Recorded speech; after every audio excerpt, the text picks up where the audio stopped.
Mars media நேயர்களுக்கும் அன்பர்களுக்கும் இந்த நாள் இனிய நாளாக அமைய எல்லாம் வல்ல இறைவனை பிரார்த்திக்கின்றோம். இந்த சேனல் உங்களுக்கு பிடிச்சிருந்தா மறக்காம சப்ஸ்கிரைப் பண்ணுங்க, ஷேர் பண்ணுங்க, லைக் பண்ணுங்க, கமெண்ட் பண்ணுங்க. எனதுமை கன்னிராசி அன்பர்களே, இந்த அருமையான பதிவில் நம்ம என்ன பார்க்க போறோம் அப்படின்னா, நிகழும் மங்களகரமான குரோதி வருடம் பங்குனி மாத ராசி பலன்.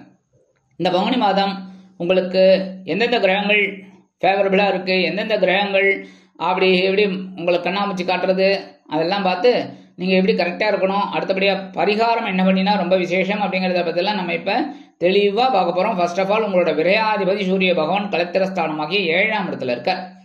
7ஆம் இடம் அப்படின்னாலே வாழ்க்கை துணை, நண்பர்கள், காதலர்கள், உத்தியோகத்தில் சக நண்பர்கள், தொழில் வியாபாரத்தில் கூட்டாளிகள் எல்லார்ட்டையும் கொஞ்சம் கவனமா இருக்கணும். முக்கியமா உடல் ஆரோக்கியம். ஏன்னா 7ஆம் இடத்துல இருந்தா இந்த சூரிய பகவான் 7ஆம் வரை உங்க ஜென்மராசியை பார்ப்பார். அப்ப உஷ்ணம் அதிகமாகும். அதனால உடல் ஆரோக்கியத்துல கொஞ்சம் கவனம் எடுத்துக்கிறது நல்லதுங்க. இருந்தாலும் விரையாதிபதி அப்படிங்கறதுனால சில பேருக்கு பார்த்தீங்கன்னா ஏதாவது சொத்து சேர்க்கை இதெல்லாம் வரத்துக்கு வாய்ப்புகள் இருக்குங்க. இந்த சொத்தை விற்கிறது வாங்குறது இதெல்லாம் அற்புதமா நிறைவேறும். அதேமாதிரி இடமாற்றம் இனிமையாக அமையும். அடுத்தபடியா உங்கள் ராசிநாதனம் ஜீவனாதிபதியுமான புத பகவான் கலத்திரஸ்தானத்துல இருக்கார். நீச்சம் அடைஞ்சு 7ஆம் இடம், அவருக்கு நீச்சம் மீன ராசி. அதான் உங்களுக்கு ஏகப்பட்ட குழப்பங்கள், பிரச்சனைகள், வாழ்க்கை துணையோட உடல் ஆரோக்கியம் சரியில்லை, உங்களோட உடல் ஆரோக்கியம் சரியில்லை, மனசு சரியில்லை, ஏதோ ஓடிட்டு இருக்கு, ஆனா வருமானம் இருக்கு, ஏதோ பண்ணிட்டு இருக்கு. 18/3/2025 முதல் இந்த புத பகவான் வக்கர கதியில 11 ரோகஸ்தானத்துக்கு வந்துடுறார். ஓரளவுக்கு கொஞ்சம் பரவாயில்லைங்கிற மாதிரி இருக்கும். இருந்தாலும் 6ஆம் இடம் அப்படிங்கறதுனால நோய் நொடி இல்லாம பாத்துக்கணும், அதாவது வியாதி இல்லாம பாத்துக்கணும். ஏதாவது டக்குன்னு மருத்துவ செலவு இருந்ததுன்னா டக்குன்னு அதை கரெக்ட் பண்ணிக்கணும். அடுத்தபடியா 30/3/2025 முதல் இந்த புத பகவான் வக்கர நிவர்த்தி அடைகிறது பரவாயில்ல. ஓரளவுக்கு உத்தியோகத்துல முன்னேற்றம் இருக்கும், தொழில் வியாபாரத்துல ஒரு முன்னேற்றம் இருக்கும். ஆனா உடல் ஆரோக்கியம், கடன் விஷயத்துல இதுல எல்லாம் கொஞ்சம் கவனம் எடுத்துக்கிறது நல்லதுங்க.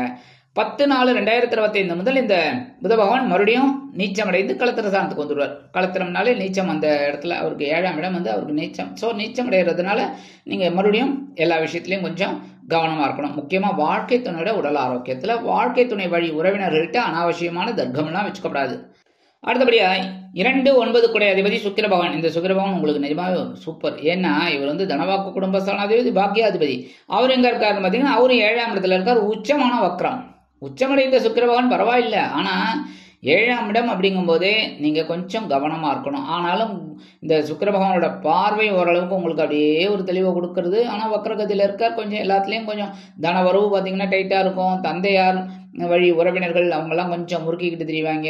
அடுத்தபடியா பாத்தீங்கன்னா இந்த விலை உயர்ந்த பொருள் எல்லாம் கையாளும் பொழுது கவனம் வேணும். அடுத்தபடியா பிதுரார்ஜித சொத்துக்கள் உங்க கைக்கு வரதுக்கு கொஞ்சம் வாய்ப்புகள் அப்படி இப்படிதான் இருக்கும். வாய்தா இந்த மாதிரி எல்லாம் போயிட்டு இருக்கும். அடுத்தபடியா 3/8 குடை அதிபதி செவ்வாய் பகவான் ஜீவனஸ்தானமாகிய 10ஆம் இடத்துல இருக்கிறது ரொம்ப விசேஷம். ஏன்னா 10ஆம் இடம் அப்படிங்கிறது கர்மஸ்தானம். இவர் யாரு பாத்தீங்கன்னா உங்களுக்கு அஷ்டமாதிபதி சகாயாதிபதி. 10ஆம் இடம் அப்படிங்கும்போது திக்பலம், 2, 3, 6, 10, 11 ரொம்ப விசேஷம். உபஜயஸ்தானங்கள் இந்த செவ்வாய் இருந்தா ரொம்ப விசேஷம். அப்ப இந்த 10ஆம் இடத்துல இருக்கிற செவ்வாய் பகவான் உங்களை ஒரு பெரிய இதுல கொண்டு வருவார். உத்தியோகத்துல, தொழில் வியாபாரத்துல நீங்க எதிர்பார்த்த அந்த உயர்வுகள் எல்லாமே கிடைக்கிறதுக்கு நிறைய வாய்ப்புகள் இருக்குங்க. சீருடை பணியாளர்களாகிய காவல், ராணுவம், தீயணைப்புத்துறை, மருத்துவத்துறையில் வேலை பார்க்கும் நண்பர்களுக்கு எதிர்பார்க்கும் இடமாற்றம், பதவி மாற்றம், பதவி உயர்வு, சம்பள உயர்வு அருமையாக, மிக அருமையாக வந்து சேரும். அதே மாதிரி புதுசா தொழில் தொடங்குறவர்களுக்கெல்லாம் நல்ல தொழில் கண்டிப்பா அமையும். நீங்க அதாவது தெரியாத தொழிலை செய்யறத விட தெரிஞ்ச தொழிலை செய்யணும். தெரியாத தொழிலை தொடவும் கூடாது, தெரிந்த தொழிலை விடவும் கூடாது. அதனால தெரிஞ்ச தொழிலை கரெக்டா அப்படியே பண்ணிட்டு இருங்க. 7/4/2025 முதல் இந்த செவ்வாய் பகவான் எங்க வர ஆரம்பித்தா சூப்பர் லாபஸ்தானத்துக்கு உதிரர். 11ஆம் இடம் ரொம்ப விசேஷம். ஆனா என்ன நீச்சம். உங்களுக்கு பாத்தீங்கன்னா இந்த 3/8 குடை அதிபதி எப்பவுமே லாபஸ்தானத்துக்கு வந்தாருன்னா நீச்சம் தான். கரெக்டா? ஏன்னா கடகராசி, கடகரத்துல அவர் நீச்சம். சோ நீச்சம் அடைந்த செவ்வாய் பகவான் உடன் பிறப்புகளின் வழியில் சில குழப்பத்தை கொடுப்பார். உடல் ஆரோக்கியத்தில் குழப்பத்தை கொடுப்பார். என்னதான் லாபஸ்தானத்தில் இருந்தாலும் நீச்சம் அப்படிங்கும்போது ஒரு டைட்னஸ் இருக்கும். அதெல்லாம் கொஞ்சம் நீங்க அவாய்ட் பண்ணணும். அப்படின்னா கவனமா இருக்கணும் ஒவ்வொரு விஷயத்திலையும். சரியா? 4/7 குடை அதிபதி குரு பகவான். இந்த குரு பகவான் பாத்தீங்கன்னா எங்க இருக்காருன்னு பாத்தீங்கன்னா பாக்கியஸ்தானம். இதுதாங்க உங்களை வந்து கொஞ்சம் அப்படியே எவ்வளவு குழப்பங்கள், சங்கடங்கள், பிரச்சனைகள், சிரமங்கள் இருந்தாலும் இந்த குரு பகவான் தான் உங்களை அப்படியே கொஞ்சம் அப்படியே தள்ளிட்டே போறார். அந்த கரை ஒதுங்குற மாதிரி அப்படியே தள்ளிட்டு போறார். ஏன்னா இவர் தான் வந்து சுகாதிபதி, கலத்திராதிபதி. உங்களுக்கு சாதாரணமாக கன்னிராசி என்பவர்களுக்கு கல்யாணம் ஆனவுன்னு தான் ஒரு இதுவே கிடைக்கிறது, சுபிக்ஷம். அது வரைக்கும் ஏதோ ஏனோதானு போயிட்டு இருப்பீங்க, என்ன ஜல்லிக்கட்டு காலம் மாதிரி. அதுக்கப்புறம்தான் ஒரு மூக்கணாங்கயிறு போட்டோன்னு ஆட்டோமேட்டிக்காக உங்களுக்கு அந்த வாழ்க்கை துணை உங்களுக்கு ஒரு பெரிய ஒரு நன்மைகளை கொடுப்பார். உங்களுக்கும் வந்து பார்த்தீங்கன்னா வாழ்க்கை துணை மேலே அவ்வளவு அன்பு இருக்கும். அதாவது ஆணாக இருந்தால் பெண்ணாகவும், பெண்ணாக இருந்தால் ஆணுக்கும் ரொம்ப அன்பு அதிகமாக இருக்கும், விட்டு கொடுக்க மாட்டீங்க. அந்த வகையில் பாகிஸ்தானத்தில் இருக்கிற குரு பகவான் உங்களுக்கு சில நன்மைகளை கண்டிப்பாக கொடுப்பார். இருப்பினும் குருவின் பார்வைன்னு பார்த்தீங்கன்னா உங்களோட ஜென்மராசியில் விழுது 5ஆம் பார்வை. ஓரளவுக்கு தெளிவாக இருப்பீங்க, இருந்தாலும் உடல் ஆரோக்கியம் கொஞ்சம் அப்படி தான் இருக்கு. சரி, அடுத்தபடியே 7ஆம் பார்வை உங்களோட சகாயஸ்தானத்தை பார்க்கறது ஓரளவுக்கு பரவாயில்ல. முயற்சிகளை நீங்கள் விடாமல் எடுத்தீங்கனாலே முயற்சிகள் பலிதமாகும். அடுத்தபடியாக 9ஆம் பார்வை உங்களோட பஞ்சமஸ்தானத்தை பார்க்குறாரு. ஆன்மீக விஷயங்களில் கொண்டு போங்க, அப்போ ஒரு அற்புதமான ஒரு தெளிவு உங்களுக்கு கண்டிப்பாக கிடைக்கும். அடுத்தபடியாக 5, 6 குடைய அதிபதி சனீஸ்வரவன் பகைருண ரோகஸ்தானம் 6ஆம் இடத்துல இருக்கிறது ரொம்ப விசேஷம். அதுவும் பகைருண ரோகாதிபதி பகைருண ரோகஸ்தானத்திலே இருக்கார். அற்புதம். தைரியமா இருக்கீங்க, தெளிவா இருக்கீங்க, ஓரளவுக்கு பரவாயில்லைங்கிற மாதிரிலாம் இருக்கீங்க. இருந்தாலும் சில டென்ஷன்கள் சில கிரகங்கள் மூலமாக உங்களுக்கு நடந்துட்டு இருக்கு. ஏன்னா கிரகங்கள் தன் கடமை கரெக்டா செய்யும், கொஞ்சம் கூட மாற்றுக்கிறதே கிடையாது. அடுத்தபடியாக 29/3/2025 முதல் இந்த சனீஸ்வர பகவான் எங்க வராருன்னு பார்த்தீங்கன்னா திருக்கணித பஞ்சாங்க அப்படியே உங்க களத்திரஸ்தானத்துக்கு வந்துடுறாரு. 7ஆம் இடம் அப்படிங்கும்போது நிறைய பேர் சசயோகம் சொல்றா, அது கிடையாது. ஏன்னா இந்த 7ஆம் இடம் 1, 4, 7, 10 ஆகிய இடங்களில் சனீஸ்வர பகவான் ஆட்சி உச்சம் அந்த மாதிரி இருந்தா தான் அந்த சசயோகம். பஞ்சமகா புருஷ யோகத்துல சனீஸ்வர பகவானுக்கு சசயோகம். ஆனா இது வந்து குருவோட இடத்துக்கு தான் போறார். அங்க ஆட்சியும் கிடையாது, உச்சமும் கிடையாது. அதனால யோகம் எல்லாம் கிடையாது. கவனமா இருக்கணும் ஒவ்வொரு விஷயத்திலும், புரியுதா? முக்கியமா வாழ்க்கை துணை, உடல் ஆரோக்கியம், நண்பர்கள் எல்லாத்தையும் கொஞ்சம் கவனமா இருக்கணும். முக்கியமா தொழில் வியாபாரத்துல கூட்டாளிகள் உங்களை ஏமாத்துறதுக்கு ரெடியா இருக்காங்க, புரியுதா? உங்களை ஏமாத்துறதுக்கு ரெடியா இருக்காங்க, அங்கெல்லாம் நீங்க கவனமா இருக்கணும். அடுத்தபடியா சாயா கிரகங்கள் என்று அழைக்கப்படக்கூடிய ராகு பகவான் 7ஆம் இடத்துல தான் இருக்கார், கரெக்டா? அடுத்து கேது பகவான் ஜென்மராசியில் இருக்கார். ஒரு ஞானம் கிடைக்கிறது. எந்த விஷயத்துல? நண்பர்கள் விஷயத்துல, கூட்டாளிகள் விஷயத்துல, உறவினர்கள் விஷயத்துல, உத்தியோகத்துல, தொழில் வியாபாரத்துல, எல்லாத்துலயும் உங்களுக்கு ஒரு படிப்பினை கிடைக்கிறது, ஒரு ஞானம் கிடைக்கிறது. இருந்து என்ன பிரயோஜனம்? கவனமா இருக்கணும், சூதனமா இருக்கணும்னு சொல்லுவாங்க, சரியா? அந்த மாதிரி இருக்கணும் ஒவ்வொரு விஷயத்திலையும். முதல்ல உடல் ஆரோக்கியம், பேசுற வார்த்தைகள் ஏன்னா திரும்பி வரும், அதனால அதெல்லாம் கொஞ்சம் கவனமா எடுத்துட்டு பண்றது நல்லது.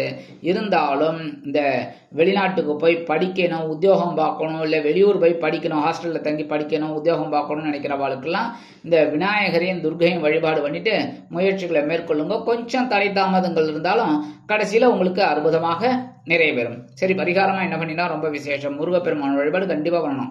ஏன் அப்படின்னா செவ்வாய் பகவான் நீச்சமடைகிறார். எங்க? லாபஸ்தானத்துல, முக்கியமான இடத்துல அவர் வந்து நீச்சமடைகிறார். சாதாரணமா வேற இடத்துல எங்கேயாவது நீச்சம் அடைஞ்சாலும் பரவாயில்ல, அதுவும் லாபஸ்தானம் 11ஆம் இடத்துல போய் நீச்சம் அடைஞ்சாருன்னா வருமானமே அதான். அப்ப அந்த இடத்துல நம்ம கவனமா இருக்கணுங்கிறதுக்காகத்தான் இந்த முருகப்பெருமான் வழிபாடு பண்றது நல்லது. செவ்வாய்க்கிழமை எம்பெருமான் முருகப்பெருமானுக்கு நெய் தீபமேற்றி செவ்வரளி மாலையிட்டு வழிபாடு செய்து வாருங்கள். கண்டிப்பாக உங்களோட பிரச்சனைகள் கண்டிப்பா குறையும். அடுத்தபடியா பெருமாளையும் மகாலட்சுமி தாயாரையும் வழிபாடு பண்ணுங்க. ஏன்னா புத பகவான் நீச்சம், வக்ரம், நாச்சம் மாறி மாறி வர ரொம்ப டென்ஷன் என்ன. அப்ப ஏன்னா அந்த புதன் வந்து சூரியனோடயே சேர்ந்து வருவார். புதன், சூரியன், அடுத்தது சுக்கிரன், இவ 3 பேரும் அப்படியே சேர்ந்து வருவாங்க.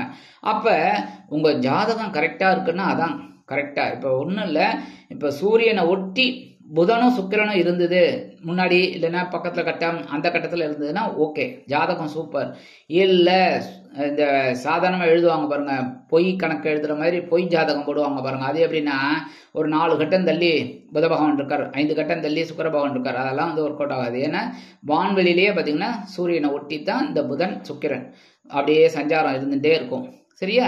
அந்த வகையில மகாலட்சுமி தாயாரையும் பெருமாளையும் வழிபாடு பண்றது புத பகவானுக்கு ஒரு இது பண்ற மாதிரி. அதனால உங்களோட அறிவுத்திறன் விருத்தியாகும், செல்வ நிலை உயரும். அடுத்தபடியா கண்டிப்பா நான் சொல்ற மாதிரி புற்றுக்கோயில் போயிட்டு வரணும். செவ்வாய்க்கிழமை, வெள்ளிக்கிழமை, ஞாயிற்றுக்கிழமை. முடியாத பட்சத்தில் வாரத்துக்கு ஒரு நாள் கண்டிப்பாக போயிட்டு வரணும். புற்றுக்கோயில் வழிபாடு உங்களுக்கு விசேஷமான பலன்கள் கண்டிப்பாக கிடைக்கும். நாகர் வழிபாடையும் அம்பாள் வழிபாடையும் பண்ணிட்டு வாங்கோ. அற்புதமான ஒரு முன்னேற்றமான பலன்களை நீங்கள் எதிர்பார்க்கலாம். ஆக இந்த சிறு பரிகாரத்தின் மூலம் மங்களகரமான குரோதி வருடம் பங்குனி மாதம் அற்புதமான ஏற்றம் தரும், மாற்றம் தரும், முன்னேற்றத்தை அள்ளித்தரும் மாதமாக அமையும் என்று கூறி விடைபெறுகிறேன். நன்றி, வணக்கம். மீண்டும் ஒரு அருமையான பதிவில் நான் உங்களை மனமகிழ்ச்சியோடு சந்திக்கிறேன். வாழ்த்துக்கள். வாழ்க வளமுடன்.